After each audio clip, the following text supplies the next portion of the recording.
Dan setiap orang yang menerima Yesus Kristus sebagai Tuhan dan Juru Selamat di dalam kehidupannya secara pribadi, maka hubungannya dengan Allah Bapa dipulihkan dan beroleh persekutuan kembali dengan Allah Bapa di sorga.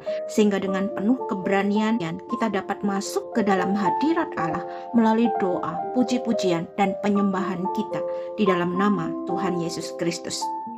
Setiap hari, setiap saat, kita harus ingat kepada Allah. Kita harus mengakui dan percaya di dalam hati kita bahwa oleh iman percaya kita kepada Tuhan Yesus Kristus, kita sudah mendapatkan kehidupan yang kekal. Bahwa Tuhan Yesuslah yang sudah menanggung dosa-dosa kita di atas kayu salib sehingga kita diselamatkan dari dosa-dosa kita. Kita harus mengakui dan percaya bahwa Tuhan Yesus yang telah bangkit dari antara orang mati adalah untuk kita yang percaya kepadanya, supaya kita sekalipun harus mengalami kematian secara badani, tetapi sama seperti Kristus yang tidak tinggal dalam kematian di dalam kuburan, maka demikian juga kita sebagai orang-orang yang percaya, kita akan dibangkitkan pada hari Kristus datang kembali untuk yang kedua kalinya ke dalam dunia ini. Dan secara rohani, manusia lama kita yang penuh dengan noda dan dosa, tetapi di dalam Kristus, manusia lama kita telah diubahkan menjadi manusia baru.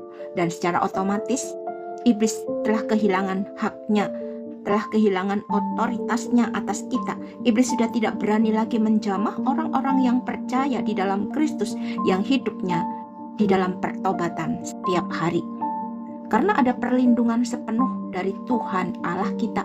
Siapapun yang berusaha untuk memusuhi kita, maka orang tersebut sesungguhnya berurusan secara langsung dengan Allah Bapa. Tuhan Yesuslah yang menjadi pembela di dalam kehidupan kita. Dia ada bersama kita. Tuhan Yesus ada untuk menolong kita, membela dalam setiap perkara kita di hadapan Allah.